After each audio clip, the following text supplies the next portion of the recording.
KCC বৈঠকখানার আজ তৃতীয় এবং অন্তিম দিন, এবং খুবই ভালো লাগছে এই বক্তাদের সঙ্গে একই মঞ্চে বসে। এটা আমরা রিহার্সাল করে নিয়েছিলাম যে উঠেই এটা দিয়ে আমরা প্রথম শুরু করব, এবং এটাও আমরা রিহার্সাল করে নিয়েছিলাম। এটা অনিন্দদার দেওয়া একটা পাঞ্চ লাইন। আমাদের সেশনটা শুরু হওয়ার কথা ছিল একটু আগে। অনিন্দদা বলল, তুই লোকজনকে বল যে টপিক যখন ট্রেনের মান্থলি তখন লেট হওয়াটা অবশ্যম্ভাবী, বিশেষ করে যদি বাঙালির সময়জ্ঞান ধরা হয়। তো ট্রেনের মান্থলি মলিন গামছা, আমার এই চারটে শব্দবন্ধ পড়ে বা চারটে শব্দ পাশাপাশি পড়ে আমার মনে হয়েছে যেগুলো মধ্যবিত্ততার খুব গুরুত্বপূর্ণ উপাদান। আমি ভাবছিলাম কি বলে সেশনটা শুরু করব, কারণ অলরেডি যে পোস্টারটা গেছে সোশ্যাল মিডিয়ায়, তার নিচে একজন কমেন্ট করেছেন, আপনি আপনার অনুভূতি একটু কম বক্ত করবেন, নিজের অনুভূতি একটু কম বলিবেন, ওনাদের বেশি বলতে দিবেন, দয়রস্যি বয়কার মূর্ধন্য।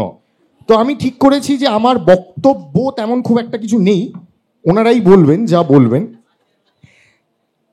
সকালবেলা অবধি ভাবছিলাম যে কি বলে সেশনটা শুরু করব, এবং অনিন্দদাকে একটা বড় ধন্যবাদ দিতে হয়।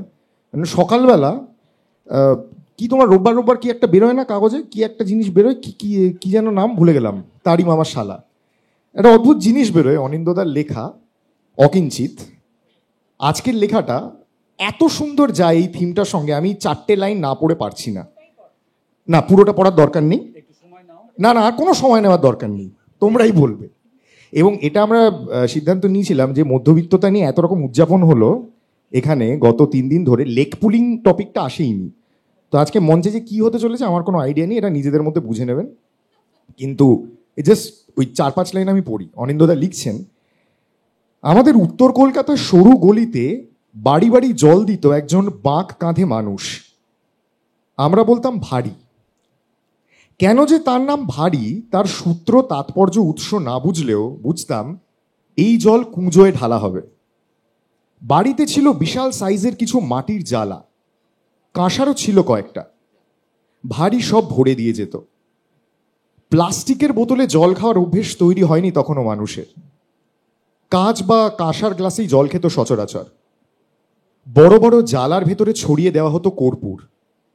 জল খাওয়ার সময় সেই কর্পূর গন্ধ তখন ভালো লাগতো না। এবং এত চমৎকার মধ্যবিত্ততার একটা উদযাপন অনিন্দদার সব লেখাতেই মোটামুটি পাওয়া যায়। তাহলে তোমার একটা অনুরোধ আমি রাখতে পারছি না, তুমি বলেছিলে তোমাকে দিয়ে শেষ করতে, তোমাকে দিয়ে আমি শুরু করি।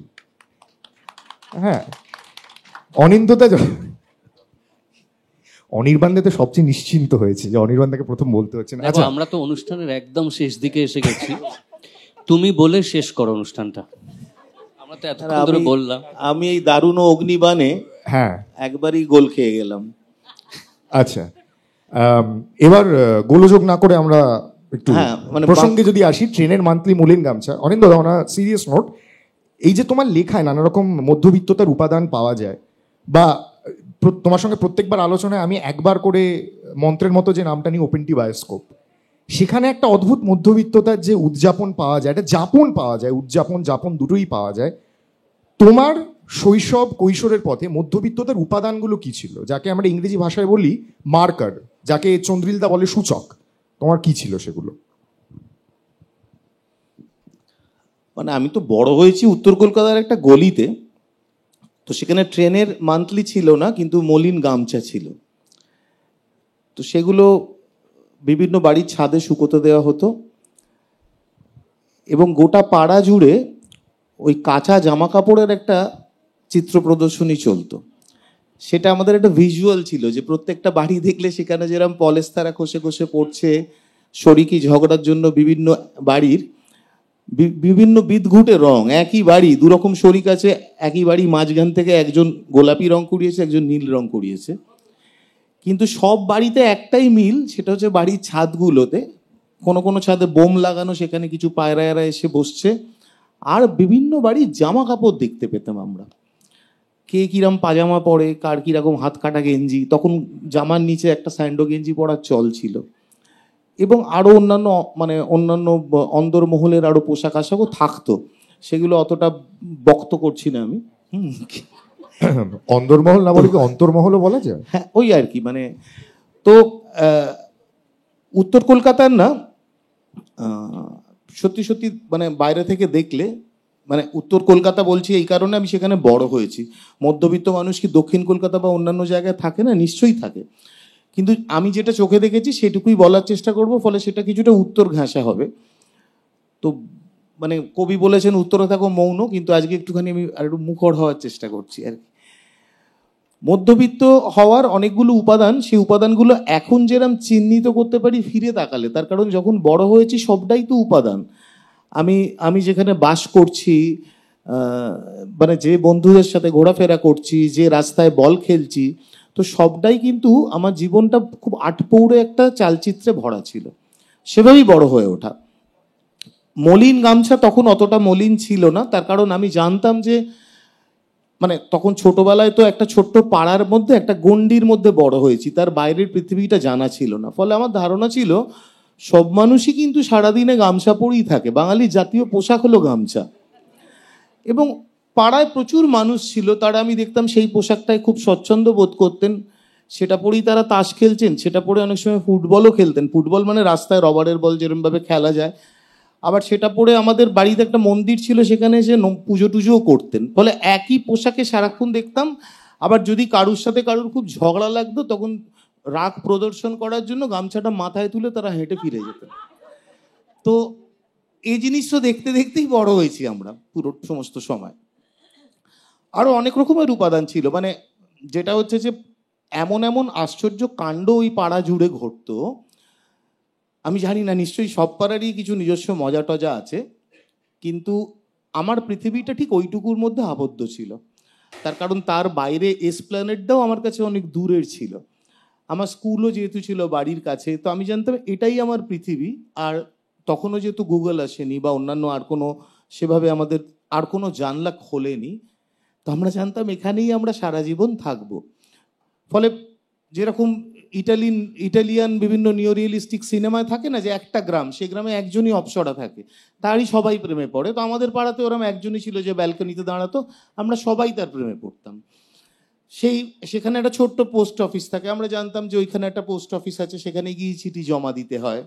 আমরা জানতাম লোকাল থানা মানে এটাই সর্বশ্রেষ্ঠ পৃথিবীর থানা, সমস্ত সমস্যার সমাধান এই থানার বড়বাবু করবেন।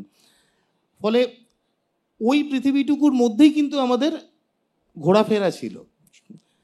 এই ধরনের যারা গণ্ডির মধ্যে বড় হয়, খুব নিস্তরঙ্গ পৃথিবী, তো সেই নিস্তরঙ্গ পৃথিবীতে একটা খুব মজার ব্যাপার রয়েছে, সেখানে অনেক রকমের না আশ্চর্য আশ্চর্য কাহিনী বা আশ্চর্য আশ্চর্য গল্প গড়ে ওঠে। সেই গল্পগুলো আমাদের মধ্যে ছিল। মধ্যবিত্ততার উপাদানের মধ্যে, মানে আমি যেরকম একটা লেখা আমার ইয়েতে লিখেছিলাম নিরুদ্দেশ সম্পর্কে ঘোষণায়, সেটা হচ্ছে ব্যান্ডেজ ভূত নিয়ে লিখেছিলাম। তো কি হয়, যে সমাজ যতটা স্থবির, যে সমাজে আর কিছু ঘটে না, অর্থাৎ প্রত্যেক দিন সকাল ঘুম ভাঙে আর কি পাশের বাড়ির বেসুরো গলার রেওয়াজ শুনে, এবং প্রত্যেকটা দিন সন্ধে হয় বিভিন্ন বাড়ির শাঁখ বাজা শুনে, বা প্রত্যেক রাত্রির আমার শেষ হয় পাশের বস্তির ঝগড়া শুনে, তো সেখানে আর কিছু ঘটে না, এটা একদম নিয়ম করে একটা রুটিন মাফিকই চলতো। তো এইখানে না আশ্চর্য আশ্চর্য সব কল্পকাহিনীর জন্ম হয়। ঠিক সেরকমভাবেই জন্ম হয়েছিল স্টোনম্যানের। যে সময় জানলাম আমরা যে স্টোনম্যান বলে একটি বস্তু আছে, তখন আমরা প্রচণ্ড উত্তেজিত হয়ে উঠলাম। তাহলে স্টোনম্যান বলে একটা কিছু আছে, এটা আমাদের কাছে পৃথিবীর সব থেকে বড় সমস্যা। আমরা খুঁজতে শুরু করলাম যে আমরাও যদি স্টোনম্যানকে খুঁজে বার করতে পারি। তো কাগজে খবর বেরোতে লাগলো যে স্টোনম্যান কাকে কাকে খুন করছে, সেগুলো নিয়ে আরও আমাদের আলোচনা। তা আমরা গোটা পাড়া, আমাদের একটা ছোট দল ছিল, আমরা গোয়েন্দা হয়ে ঘুরে ফিরে বেরিয়ে ফাইনালি আমরা দেখলাম হাবুর বাবা হচ্ছে স্টোনম্যান। তার কারণ ওর বাবার পেটে এক্সরে হয়েছিল, ওখানে কিডনিতে স্টোন পাওয়া গেছিল। তো ফলে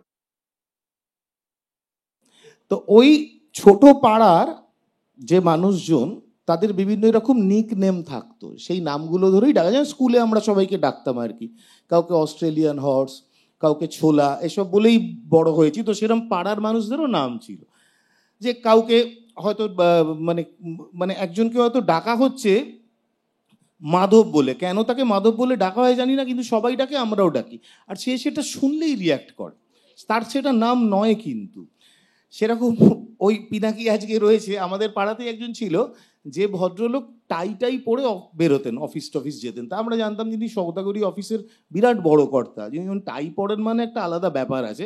আর উনি মাঝে মাঝে শুনেছি ইংরেজিতেও কথা বলতেন, ফলে আমাদের ধারণা ছিল যে উনি খুবই প্রাজ্ঞ একজন মানুষ। কিন্তু ওনার হাঁটা চলা তার মধ্যে একটা অদ্ভুত ব্যাপার স্যাপার ছিল। তাকে কি জানে কেন পাড়ায় সবাই এরকম একজন সম্ভ্রান্ত মানুষ বুলডগ বলে ডাকতো। তা তিনি এই যাচ্ছেন, পিছন থেকে ডাকলে বুলডগ। তিনি না ঘুরে গিয়ে যে তারপর না অবিশ্রান্ত গালাগাল দিতে শুরু করলেন, কিছুটা ইংরেজিতেও গালাগাল দিতেন। সেটা অনেকটা বুলডগের আওয়াজ করার মতোই। যারা যারা সারমেয় প্রেমী রাগ করবেন না, কিন্তু তার রাগের যে ঝাঁঝ তার মধ্যে কিন্তু মানে একটা বুলডগিয়ানা ছিল। তাকে বারবার সেই নামে আমরা ডাকতে শুরু করলাম। তো এই ধরনের বিভিন্ন রকম নাম, এই ধরনের বিভিন্ন রকম মানুষ, এইটার মধ্যেই আমরা বেঁচেছিলাম। আর এই যে আমি বলছি যে নানা রকমের আশ্চর্য জিনিসপত্র ঘটতো, আসলে যে কোনো স্থবির সমাজ এই কারণে আমি বলছি সেখানে বিরাট কিছু ঘটতো না। তো সেই ধরনের সমাজে এক ধরনের ওই যে কল্পকাহিনীর গল্প মানে জন্ম হয়, তাতে একটা সত্যি বড় জায়গা আছে যে মানুষের ইমাজিনেশন সেখানে পাখা বেলে উঠতে পারে। সেরকম একটা জায়গা থেকেই ব্যান্ডেজ ভূতেরও হয়তো জন্ম হয়েছিল। অ্যাকচুয়ালি এগুলোর একটা গালভরা নাম আছে, এগুলোকে বলে স্ট্রবেরি ম্যান থিওরি। মানে যেখানে আর কিছু ঘটে না সেখানে এরম কিছু ঘটে যা সত্যি সত্যি অবাস্তব। তো এবার ব্যান্ডেজ ভূত কোথায় আমরা সবাই ব্যান্ডেজ ভূত খুঁজতে শুরু করলাম। স্টোনম্যান খোঁজার পালা শেষ হওয়ার পর আমাদের লক্ষ্য হলো আমরা কি করে ব্যান্ডেজ খুঁজে পাবো। এদিক যাই ওদিক যাই, কোথাও আর ব্যান্ডেজ ভূত দেখতে পাই না। আর ব্যান্ডেজ ভূতের নানা রকম উড়ো খবর আমাদের আসতে লাগলো যে সে নাকি মানুষজনকে দেখলেই ছুঁচ ফুটিয়ে দিচ্ছে, এবং সেখানে মানুষজনের নাকি ভয়ঙ্কর সব মানে বলছে, তখন সবে এইডস নামটা একটু একটু শোনা যাচ্ছে, বলছে ছুঁচ ফুটিয়ে এইডস করে দিচ্ছে। তাতে তো আমাদের চক্ষু চড়ক গাছ। তো এবার এরকম একটা দিনে আমরা খুব গম্ভীর মুখে রোজই আলোচনা করি, কারণ এটা আমাদের একটা বড় সমস্যা যে ব্যান্ডেজ ভূতকে তো কোথাও না কোথাও পেতে হবে। খবর এলো বটতলা থানায় ব্যান্ডেজ ভূত ধরা পড়েছে। কোথা থেকে কে একজন খবরটা এনেছিল, আর দেখে কোথা, মানে এই পুরো কেসিসির মতন ভিড়, বুঝেছেন, বটতলা থানার সামনে সমস্ত মানুষ চলে গেছে ব্যান্ডেজ ভূত দেখতে, এবং চুপচাপ দাঁড়িয়ে আছে। কেউ যে কোনো আন্দোলন করছে বা কিছু বলছে সেরকমটা না, চুপ করে। তাদের সকলেরই চোখের একটাই আকুতি, একবার এক ঝলক ব্যান্ডেজ ভূতকে যদি দেখা যায়। সে ধরা পড়েছে। এবার এরম প্রায় 10 মিনিট কাটার পর থানার যে বড়বাবু সে আর থাকতে পারলেন না, তাকে আমরা খুবই ভয় পেতাম। তো সে এসে বললো, এটা কি ইয়ার কি হচ্ছে, পাড়ার সমস্ত লোক এইখানে আপনারা ভিড় করে দাঁড়িয়ে আছেন, হ্যাঁ আপনারা এইচএস পাস করেননি কেউ? এবার সবাই মাথা নিচু করে দাঁড়িয়েছিল। তা আমার পাশে হাবু ছিল, ও দেখলাম ফিস ফিস করে বলছে যে আমার গতবার এইচএস এ ব্যাক ছিল। বলে তার জন্য যে ব্যান্ডেজ ভূত দেখতে পেলো তা নয়, আমরা কেউই কিছু দেখতে পেলাম না। কিন্তু পাড়াটার মধ্যে বা বড় হওয়ার মধ্যে মধ্যবিত্ততার উপাদানে না অলিক অবাস্তব অনেক কিছু মিশে মিলে থাকে। সেই বড় হওয়াটার মধ্যে ওই আবার আমি বলছি কিছু মলিন গামছার মতন রূপকথা যা বোনা হয়েছে খুব আশ্চর্য সুতোয়, সেইগুলো রয়ে গেছে। সেই বেঁচে থাকাগুলোর মধ্যে এখন ফিরে তাকালে একটা মায়া রং দেখতে পাই, ঠিক উত্তর কলকাতার বাড়িগুলোর মতোই, যার অনেকদিন সংস্কার হয়নি কিছু, কিন্তু সেই জীবনটায় অনেকটা মায়া রহিয়া গেল, সেটাকে ছেড়ে আসতে পারি না এখনো। তুমি মায়া রঙের কথা বললে অনিন্দদা এত সুন্দর করে, কিছু এবড়ো খেবড়ো রং তাহলে থাক, বরং সব রং যে রংহীনতায় পরিণত করতে হবে এমন তো কোনো কথা নেই। আর অনিন্দদার শেষ 3-4টে বাক্য শুনে সত্যি মনে হলো যে অকিঞ্চিত পড়ছি। শ্রীজাতদা এটা একটা স্ট্যাটিউটারি ওয়ার্নিং দিয়ে রেখেছিল ওঠার আগে, যে তুমি তো ভাই যখনই বলবে মাত করে দেবে। এটা কিন্তু সত্যি। শ্রীজাতদার কথাই যখন উঠলো তখন তোমার কাছেই আসা যাক। এই নস্টালজিয়ার রেশটা ধরেই যদি বলি শ্রীজাতদা, আমার দুটো খুব পছন্দের বই, আমি জানি না কজন পড়েছেন, হয়তো অনেকেই পড়েছেন। এটার একটা দ্বিতীয় ভাগ বেরিয়েছে, ইয়া টুপটাপ জিয়া নস্টাল, অদ্ভুত সুন্দর বই, এবং যেখানে শৈশব বাল্যকাল পুরোটা রোমন্থন করা আছে। তো সেখানে তুমি রবিবারের গল্প বলেছো, মাংস রান্নার গল্প বলেছো, সরস্বতী পুজোর গল্প বলেছো। হ্যাঁ, আমার খুব ওই নিরুদ্দেশ সম্পর্কে ঘোষণার ওই ধরনের আমার মনে হয়েছে। তো একই প্রশ্ন যদি তোমায় করি, তুমি যখন শৈশব থেকে কৈশোরে উত্তীর্ণ হচ্ছ, তোমার মধ্যবিত্ততার উপাদানগুলো এবং অনিন্দদার লেখ পুলিংটা সঙ্গে বোনাস। না, আমরা খুব বেশি দূর আসিনি, কারণ দেখা যাচ্ছে এখনো আমাদের একজনই অপ্সরা। তো ফলে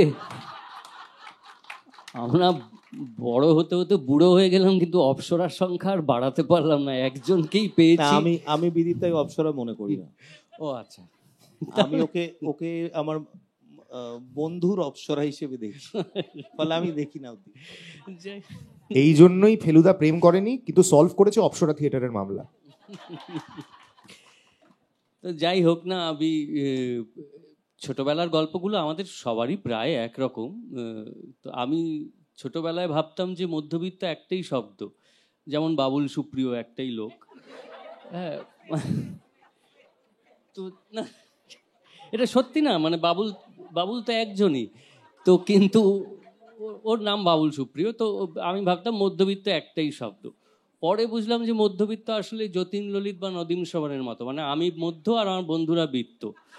তো সেটা মেনেই বড় হয়েছি যে বৃত্ত বন্ধুদের কাছেই থাকবে, আমি মধ্য হয়ে থাকবো, কিন্তু ওদের পাশে বসলে একটা মধ্যবিত্ত ব্যাপার তৈরি হবে, যেটা এখনো হয়েছে। আমি ওদের পাশে বসে আছি, আমরা সবাই মিলে মধ্যবিত্ত। তুমি কি বয়সের কথা বলছো? মধ্য কথা বলতে না না, সেই মধ্য বয়স আমার ছোট থেকেই।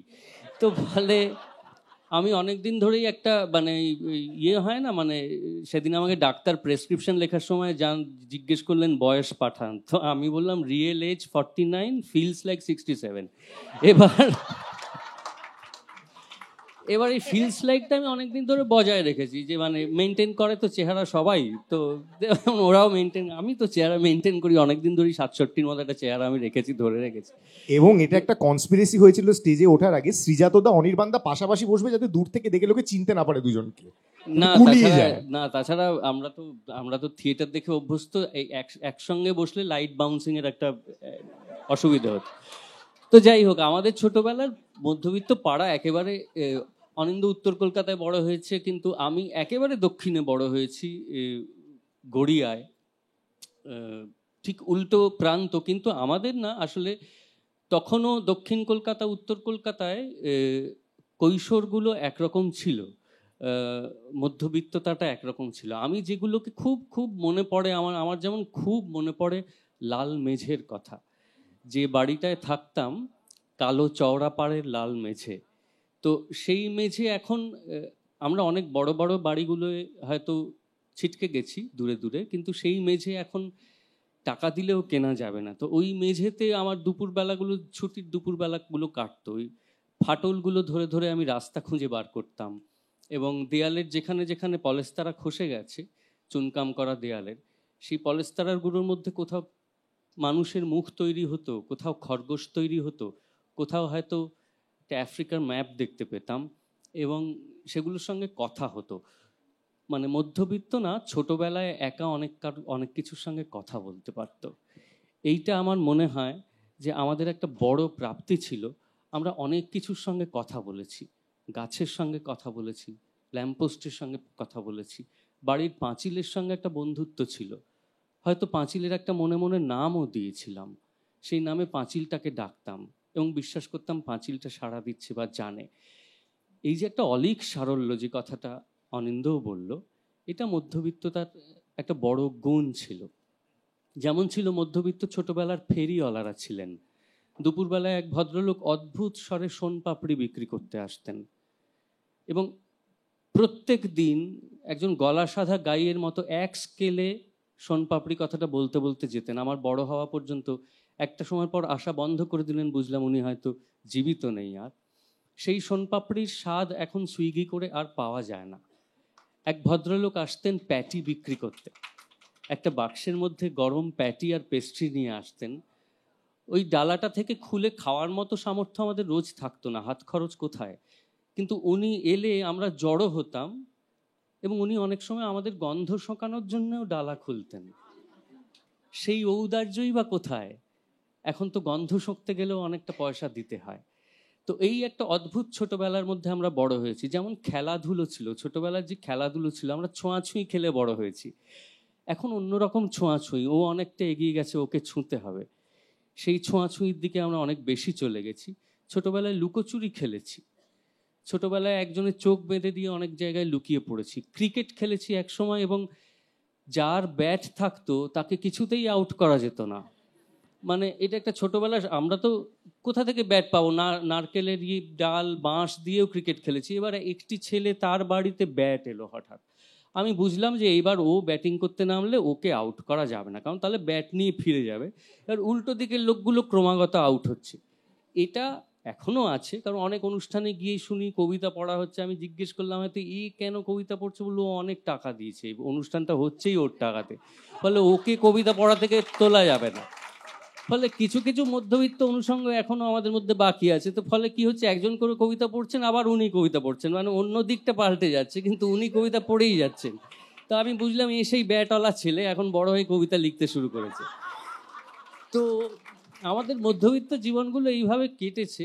এখন আমরা এখানে বসে আলোচনা করছি ঠিকই, এখন আমাদের অনেক স্বাচ্ছন্দ্য এসছে, আমাদের অনেক কিছু এসছে, কিন্তু সেই পাঁচিলটা হারিয়ে গেছে যার সঙ্গে আমি কথা বলতে পারতাম। আমরা চারপাশে এমন অন্যান্য জিনিসের পাঁচিল তুলে ফেলেছি যে কথা বলবার পাঁচিলটা আর আমাদের কাছে নেই।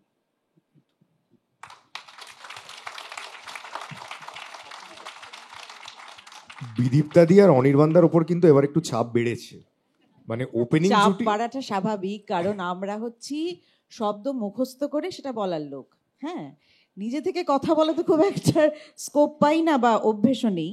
এরা যেমন শব্দেরই লোক, সেটা জেনেই আমাদের ডাকা হয়েছে, কাজেই চাপ নেই।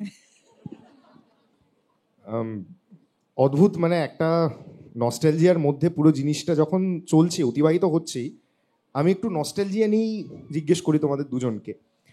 ধরো এর আগে আমি বলছি, মানে যেরকম সিনেমার মধ্যবিত্ত চরিত্রদের আমরা দেখতে পেতাম, মানে একটা সাবিত্রী চট্টোপাধ্যায়ের কথা যদি বলি, একটা সন্ধ্যা রায়ের কথা যদি বলি, সেই রকম মধ্যবিত্ত মহিলা চরিত্র আমরা কি এখন বাংলা সিনেমায় দেখতে পাই না? এবং যদি দেখতে না পাই তার কারণ কি তোমার মনে হয়? আমার মনে হয় এটার মধ্যে তোমার পুরো সিনেমার যাপনটাও উঠে আসবে, কারণ তুমি অভিনয় করো। মুশকিল হচ্ছে এই যে তুমি কথাটা বললে না, মধ্যবিত্ত মা, জেঠিমা, কাকিমা, মাসিমা, তাদের চেহারার মধ্যে, সেটা মলিনা দেবী হোক, সন্ধ্যা রানী হন, তাদের চেহারার মধ্যে তিনি খুব দাপুটে হতে পারেন, খুব রাগী হতে পারেন, কিন্তু মধ্যবিত্ত সেই সময়কার মা মাসিমাদের মধ্যে একটা অদ্ভুত মায়া ছিল, একটা অদ্ভুত সারল্য ছিল, একটা ভালোবাসা ছিল।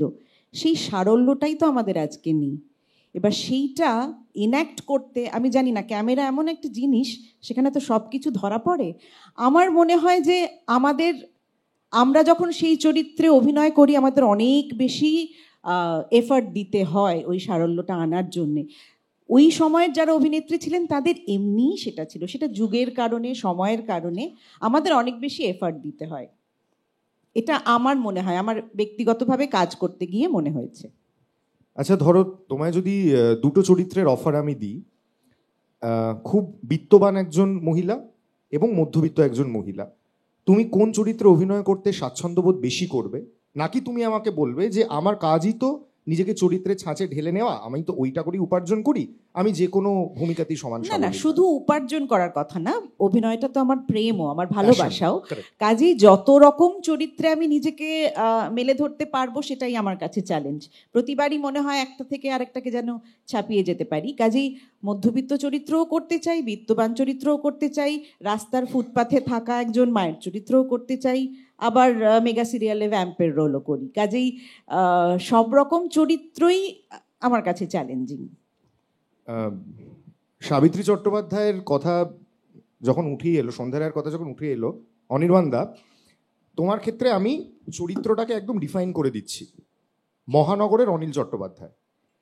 এরকম চরিত্র বাংলা ছবিতে ধীরে ধীরে লোপ পেয়েছে, এবং আমি সেই কারণ জানি না, আমি কারণ জানতে চাইব।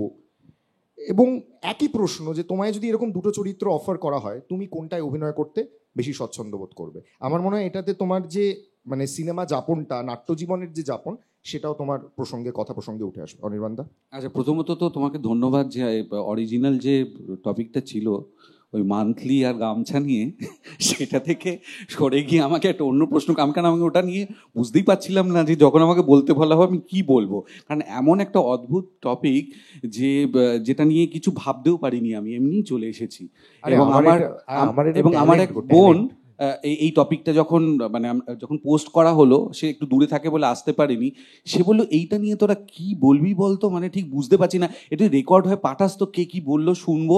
হ্যাঁ, এখন এই ধরনের টপিকের উপর সত্যি বলা একমাত্র চন্দ্রিল ভট্টাচার্যের পক্ষে সম্ভব, কারণ ওনাকে যদি বলা হয় যে আপনার টপিক হচ্ছে তরমুজ এবং মাদুর, আপনার সময় 10 মিনিট, হ্যাঁ, এবং আমার ধারণা চন্দ্রিল ভট্টাচার্য আচ্ছা তরমুজ এবং মাদুর বললেন না, বেশ বলতে শুরু করলো, এবার ওনাকে থামাতে হবে তখন যে শুনুন আপনার সময় হয়ে গেছে আর বলবেন না।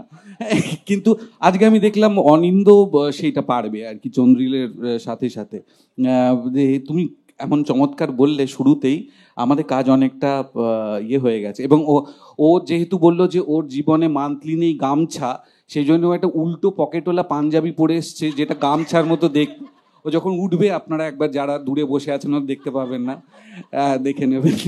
এবং আচ্ছা, মধ্যবিত্তের চিরকালই ফুটো পকেট, বুঝেছো তো, যাতে ফুটো পকেটটা বুঝতে পারি ওই জন্য পকেটটা বাইরে লাগিয়েছি।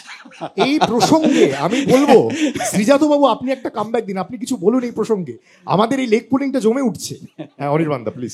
হ্যাঁ, এবার এই যে তুমি যে প্রথমে তো আমি একটু ঘাবড়ে গেছিলাম, এই যে যখন সাবিত্রীর কথাই উঠলো, সন্ধ্যা রায়ের কথা উঠলো, এবার আমাকে জিজ্ঞেস করছি তুমি কিভাবে করতে এই চরিত্রটা, আমি ভেবেছিলাম যে আমাকে বোধহয় সেটা জিজ্ঞেস করবে, বাঁচালে।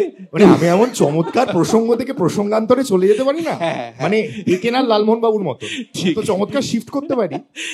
এবারে এই যে তুমি যে নাম বললে যে অনিল চট্টোপাধ্যায়, সেই রকম এখন দেখো মধ্যবিত্তর ডেফিনেশন, আমি যখন ছোট ছিলাম তখন মধ্যবিত্ত বলতে যা বুঝতাম এবং এখন মধ্যবিত্ত বলতে যা বোঝা হয় সেটা তার এক নেই, সেটা সামাজিক কারণে অর্থনৈতিক কারণে হবে।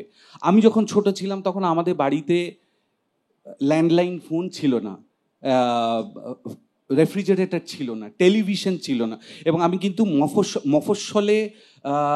মফস্বলের মধ্যবিত্ত, কলকাতার মধ্যবিত্ত কিন্তু আলাদা। এবং আমি একটা কথা এতক্ষণে বুঝতে পারলাম যে আমি বোধহয় একমাত্র এখানে যার জীবনে মান্থলি ছিল, মানে একদম আমি যেহেতু বজবজে বড় হয়েছি, আমার স্কুল কলেজ ইউনিভার্সিটি কাজ মানে চাকরি সব কিছু যেহেতু কলকাতাতে, আমাকে ওই ছোটবেলা থেকে মান্থলি, তারপরে শুনলাম যে মান্থলিটা নাকি 3 মাসের করা যায়, আরেকটু কম টাকা লাগে, তারপরে শুনলাম যে স্কুল এবং কলেজ এবং ইউনিভার্সিটি থেকে একটা কনসেশন পাওয়া যায়, সেটা আরও কম হয়ে যায়।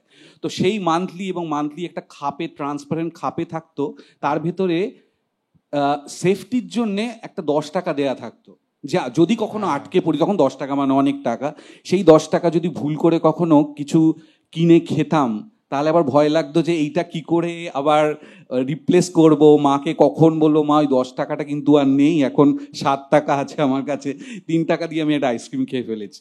ও তার মানে তুমি এই যে শুরুতে বললে, আমি ভাবছিলাম ট্রেনের মান্থলি নিয়ে এটাও অভিনয় করছিলে। না না, তুমি তো ট্রেনের মান্থলি নিয়ে সবচেয়ে বেশি বলছো, কারণ আমি একমাত্র যে ইউজ করেছি এদের মধ্যে। তো যাই হোক, এবার এই যে সেই কারণে ধরো তুমি যে চরিত্রটার কথা বললে, সেরকম চরিত্র তো আমরা এখন আর চারপাশে দেখতে পাই না।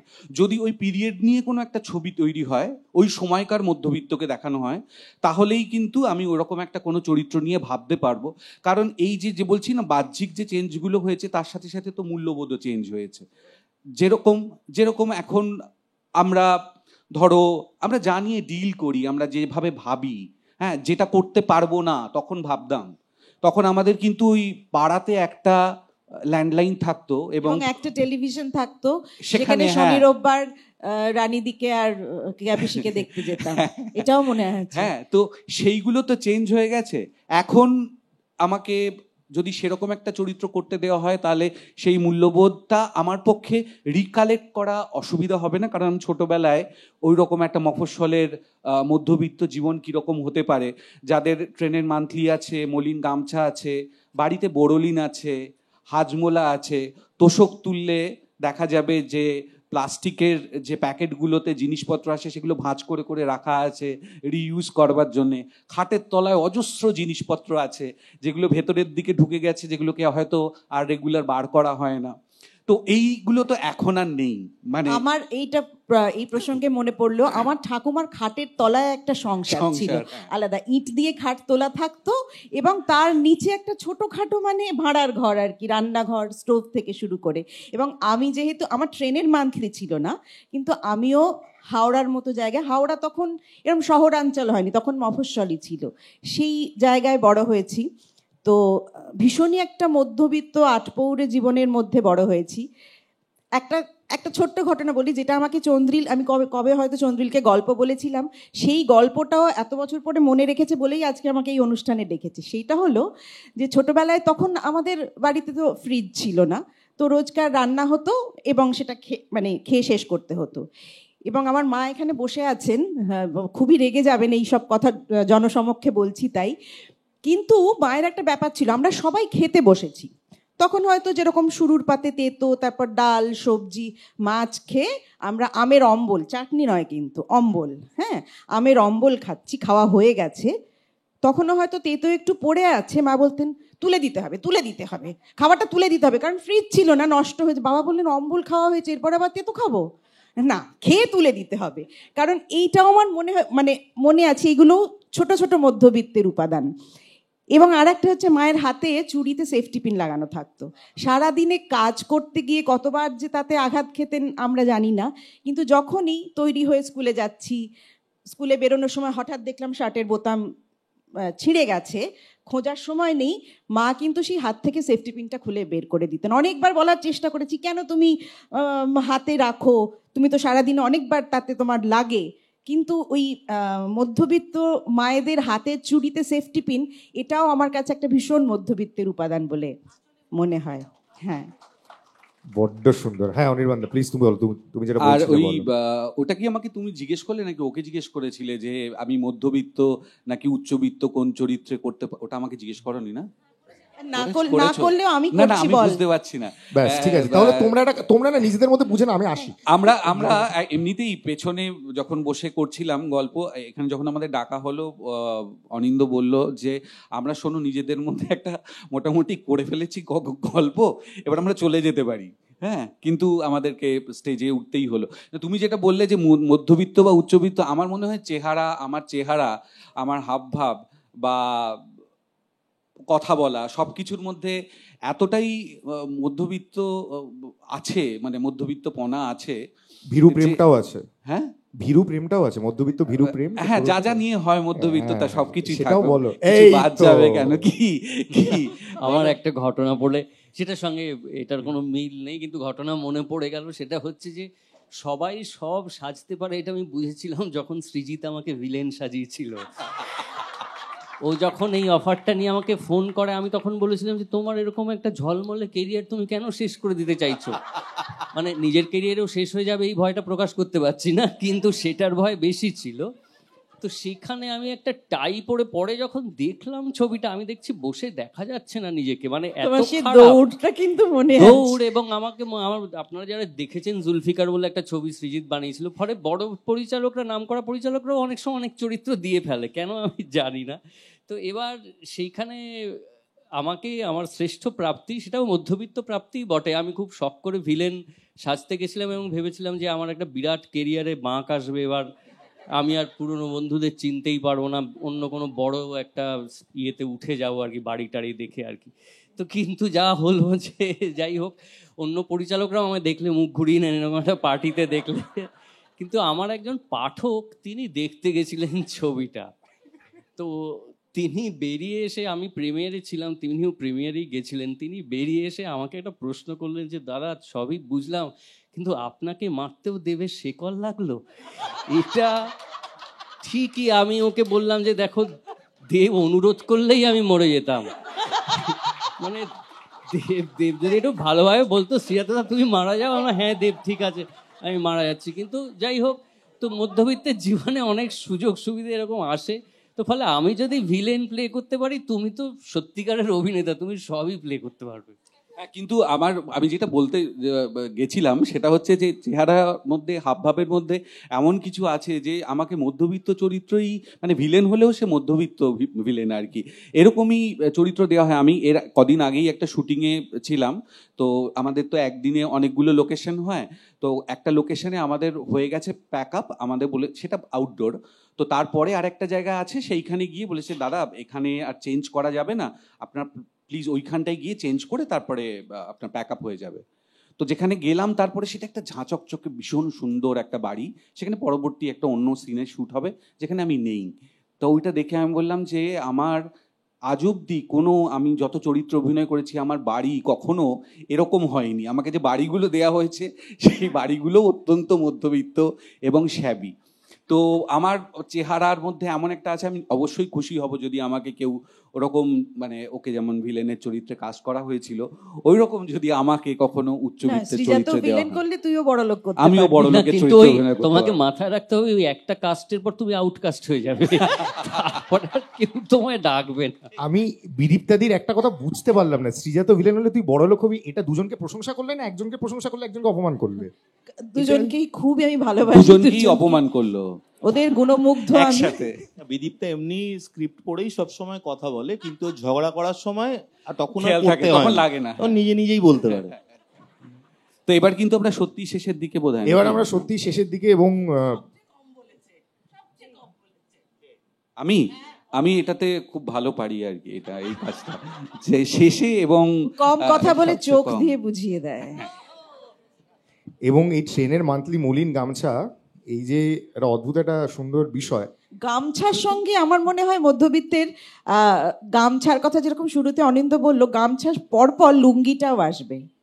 মধ্যবিত্ত মানেই সন্ধেবেলা অফিস থেকে ফিরে গা ধুয়ে পাউডার মেখে লুঙ্গি পরা। এটা বাবাকে সারা জীবন দেখেছি, ভীষণ রাগ হতো, কিন্তু তুমি লুঙ্গিতে কিন্তু থেমে লুঙ্গি থেকো না, পরা ছাড়াতে পারিনি। কারণ যদি লুঙ্গি আসে তাহলে আবার মধ্যবিত্তের বাড়ির একটা কুলুঙ্গিও আসবে, বুঝেছো?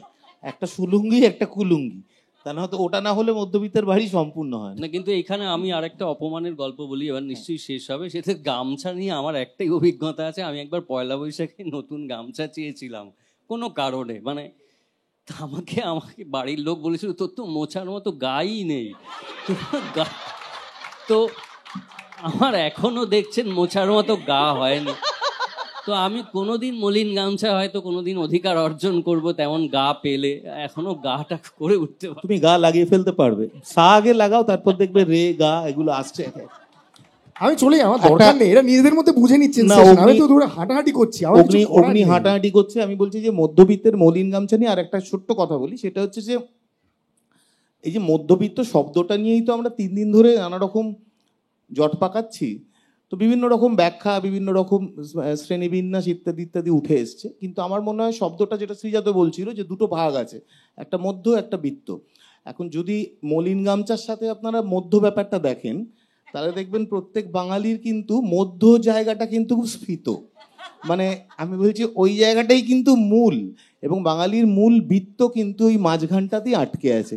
ফলে প্রত্যেক বাঙালির শ্রেষ্ঠ উপাদান হচ্ছে কিন্তু ওই ভুঁড়ির জায়গাটাকে, যে ভুঁড়িটা কিন্তু ভুঁড়ি বলে ভুল করবেন না, ওর মধ্যে আমাদের মধ্যবিত্ত স্বপ্ন, আমাদের ভালোবাসা সব কিছু আমরা আগলে রেখেছি। ফলে ভুঁড়ি থাকলে লুকিয়ে রাখবেন না, ব্যায়াম করে ভুঁড়ি কমাবার চেষ্টা করবেন না। আপনি সদর্পে, বাঙালি বুক চিতিয়ে হাঁটে না, বাঙালি ভুঁড়ি বাগিয়ে হাঁটে। তো ফলে সেই উপাদানটিকে নিয়ে চান আপনি, তাহলে প্রকৃত মধ্যবিত্ত হতে পারবেন একদিন। তাহলে আমার মনে হয় শেষ লেখাটার পড়ার দরকার নেই, মানে অনিন্দদা এত চমৎকার উপসংহারটা তুমি টেনেই দিলে। তো যারা যারা এসছেন সবাইকে অজস্র মধ্যবিত্ত ধন্যবাদ, এবং এরপরে একটা অপূর্ব সেশন আছে বেঙ্গলি, তো সেই সেশনের দিকে আমরা এগিয়ে যাবো। আমার 4 বক্তাকে অনেক অনেক ধন্যবাদ। কিছু আছে তারপর ও আরো একটা কিছু আছে, তারপর বেঙ্গলি, আর কি আছে? এবার বেঙ্গলি। এই সেশনটা যেন থেকে যান, কার্টুন দল এবং চন্দ্রবিন্দু, অপূর্ব সেশন। থ্যাংক ইউ সবাইকে, ধন্যবাদ।